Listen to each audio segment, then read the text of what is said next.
Welcome to Rise and Shine, your daily business tech boost with me, Charly Leetham. If you're a small business owner looking to simplify technology and get real, actionable advice from someone with 35 years of IT experience, you're in the right place. Every episode, I'll dive into tools and systems like email, CRM, marketing and tracking, and I'll break them down into bite-sized tips you can use straight away. Your time is valuable, so let's get straight to the point. It's time to work smarter, not harder. Rise and Shine is your dose of business tech inspiration with me, Charly Leetham, episode number 603 today. We're going to be talking about when we're using AI tools, do we really own our own website content? It's a good question. I've been a little vocal about AI. I am, it's not that I'm skeptical about it. I like AI. It's really, really helpful. It does make me more productive. I just I can't trust it. I can't just put in something and say, yep, that's the right answer. When it gives me an answer, I need to go and double check it. I need to push it. I honestly, sometimes I say I need to bully it to make sure it gives me an appropriate answer. The amount of times it's given me an answer and I've gone, hey, that doesn't sound right. Are you sure? No, well, yeah, yeah, it's a journey learning how to use AI. There we go. It's a journey. But today we're going to be asking the tough questions. Do you really own website content if you've created it using AI tools?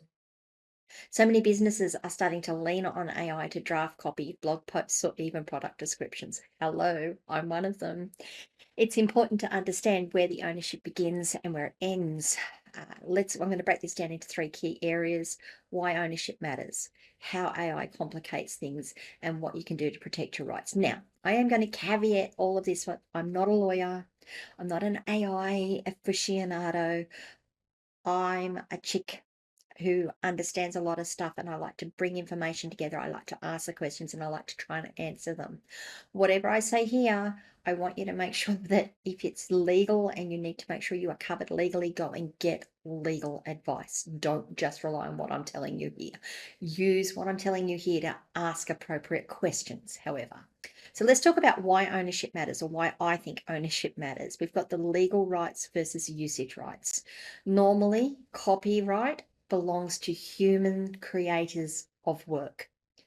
With AI, there's a problem because the AI itself isn't a legal person, so it can't hold the copyright. But this means in some jurisdictions, the output may not be copyrightable at all. If that's the case, your content could be legally considered public domain, leaving it open for others to reuse. Let me say that again. Because an AI in itself isn't a legal being, it can't hold copyright on the content it creates. What that means in some places, in some legal areas, what it creates may not be able to be copyrighted. And if it can't be copyrighted, what it's created for you that you consider as your content, as your property, may actually be considered to be legal public domain, which means anyone can use it. Ownership matters because it's going to protect your brand. Your content is part of your brand identity. It sets you apart from your competitors. I've spoken about this. If you don't clearly own it, anyone can reuse it, anyone can copy it without consequence. Without ownership, your unique messaging loses its value and competitors can dilute your brand voice. It's so really important. How much time, energy, and effort have you put into developing your brand voice? Developing your look and feel. If you are using AI to do it, and referring back to that first point, it becomes public domain content, that's money you've just lost. Now, that might be okay with you. It probably isn't when you consider how much you're putting into it. Ownership matters to avoid disputes. Assuming you own AI content when you don't can absolutely backfire. A client, a competitor, or even a regulator can challenge your right to use it. Disputes over intellectual property are expensive and it can stall projects or marketing campaigns. Licensing and monetization is also affected by ownership. Ownership gives you the ability to license your content, to sell it, repurpose it across products like ebooks and courses. If AI content can't be copyrighted, your ability to monetize it is severely limited. Anyone can duplicate your work without paying or crediting you. Yeah, they have to prove it's AI work, but they can use it.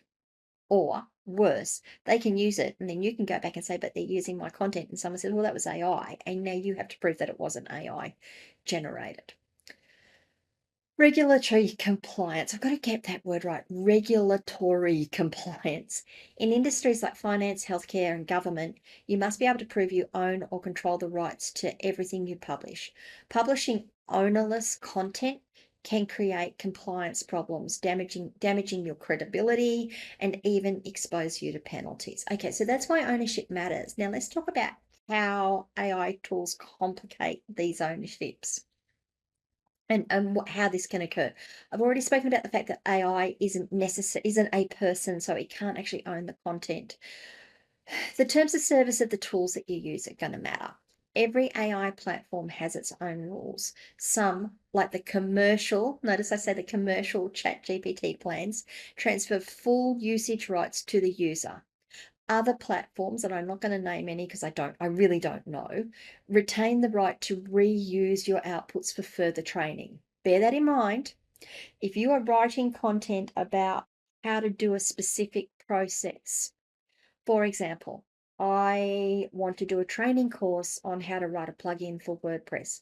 I want to use some of my unique knowledge, some of the things that I have discovered in my 18 years in doing all of this. And I want to put it all together into a training course. And I go to one of the AI platforms and I put in all of this stuff and I say, here's my process. Now write a training course for me.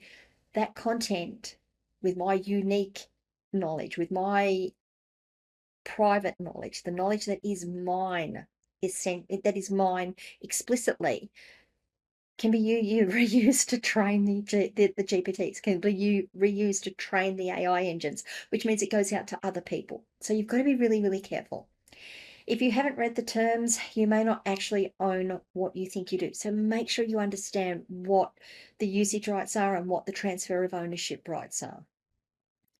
AI models are trained on vast amounts of existing material. While the outputs are new, they can sometimes resemble existing works. It's a major, major concern, actually.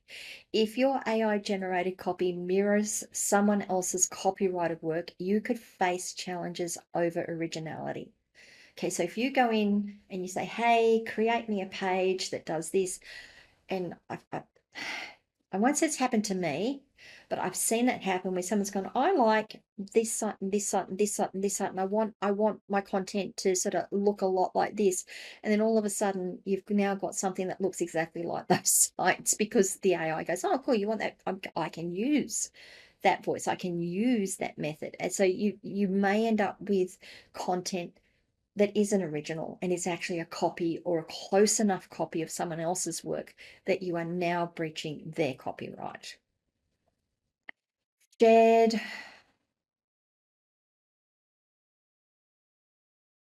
or public content risks. Free AI tools may feed your prompts and outputs back into the system to train future versions. This is what I was saying before. That means your content might appear in some form in another user's outputs. Paid or enterprise versions often guarantee they won't reuse your content, but you do have to check. Let's talk about the human input factors. I've got notes here that I'm reading from. So let's talk about human input factors.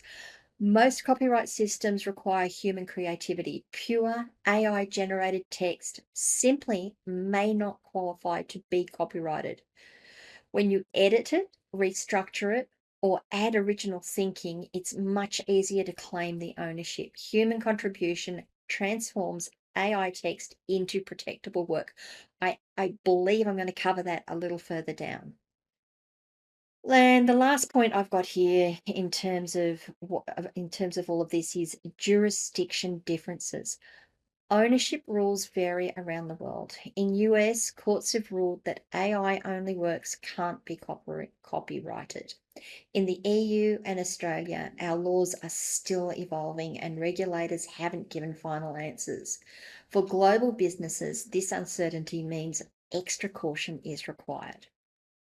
So how do we protect ourselves? If we're going to use AI, and we should be using AI, don't take this as a don't use AI. We should be using AI. AI can make us more productive. AI can simplify processes for us. AI can take the vast amount of knowledge that we have and provide us content to use. But we need to make sure we protect our content rights when we're using the systems. First of all, you've got to review your platform policies. Before you publish anything created with AI, check the platform's terms. Now, by the platform, I mean the platform you use to create it, the platform you use to do the AI creation through. Make sure you check their terms and conditions. Do they grant you ownership or just a license to use it?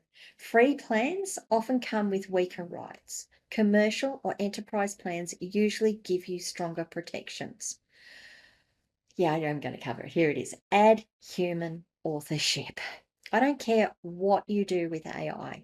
Get yourself a full process. Get yourself a full ebook. Get it written for you. Then go through and add your unique flavor. Don't just copy and paste the AI text. Edit it, restructure it, add your own perspectives. The more you contribute, the more clearly it becomes your work. Courts and regulators look for the human creativity when deciding ownership. So I'm talking there about courts and regulators. I'm talking about all the legal frameworks around it. I'm also now going to talk about the person aspect. There is something that we add to work as humans, as wetware, that we add to content, that we add to things that give it, for lack of a better word, soul and feeling and depth. If you read something and you're thinking this just doesn't feel right, or it feels like it's written by a machine, it probably is. It's probably been written by AI. It's taken a whole heap of people's voices, it's taken a whole heap of information, it's conglomerated it down into what a machine thinks a human sounds like. When humans write, we add something to it. Generally, that's my take on it. You've got to keep records, save your prompts, drafts, and edits you make. So don't just go to ChatGPT, say, give me an ebook, and then delete the chat and walk away. Save it off, take screenshots, whatever you need to do. Make sure you've got copies of it, put it into a folder, save it off. If you ever get challenged, you can then say, well, this is what I was given, and this is what I created. They don't look the same, or they look significantly different enough that it's not the AI output I used. It's going to create a trail that shows your human involvement. If you get challenged, you are able to demonstrate how you tuned the AI output into original work. Really, really important. Use disclaimers and contracts. If you're producing content for clients, don't try and say that 10 times fast. Make sure your contracts spell out how AI is used and who owns the final product. On your own site, you can add disclaimers to clarify ownership of generated material. This prevents confusion and reduces the chance of disputes. And finally, the thing that none of us really like to do, and that's monitor the evolving law. AI copyright laws are moving fast.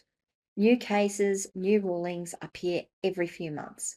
Stay up to date with guidance in your country and update your practices as the law develops. What isn't protected today might be protected tomorrow, or vice versa. Alrighty, guys. So, do you really know if you own your website content when you're using your AI tools? It's complicated. In many places, pure AI output isn't legally yours. But by choosing the right tools, reviewing their terms, and most importantly, adding your own human input, your own human authorship, you can strengthen your claim. The safest approach is to treat AI as a helper, not the creator. I keep saying that. It's great to help you do something. It shouldn't just do it for you. Ownership comes from the human contribution you bring to the final work. Alrighty, AI, it's massive, and I hear people talk about it all the time. And I go to sites and I go somewhere and I read something like that was AI created. I'm sure that was AI created. I use AI myself. I use it to give me prompts. I use it to give me thoughts, to help me organize my thoughts. I don't use it as throw this in, okay, there's the words that I need, copy and paste it. I look at it, I rewrite it, I look at what inspiration it can give me and try and create it myself. It's massive. It is changing the way we do business. Sometimes for the best, sometimes not. I want you to consider what I've said today and take that on board. And if you've got questions, if there's anything legal, take it and talk to a lawyer. Go and get yourself advice. Don't just trust that it's going to be okay, because it may not. Have I said anything here that you disagree with and would like to discuss? Have I said something that's raised more questions that I haven't answered? What are your own thoughts on using AI created content? I would love to know. I'd love to have you as part of the discussion. Come across and join up my community. AskCharlyLeetham.locals.com. I would love to host you there. You can always leave comments wherever you're watching or listening to these videos. I will get to them. If this video has been useful, I had to think about what I was doing. If this video has been useful, please give it a like. And if you haven't already, please do subscribe to the channel, ring the notification bell so you find out when I drop more content. These episodes go out every other day at the moment. Guys, I'll see you the day after tomorrow. Bye.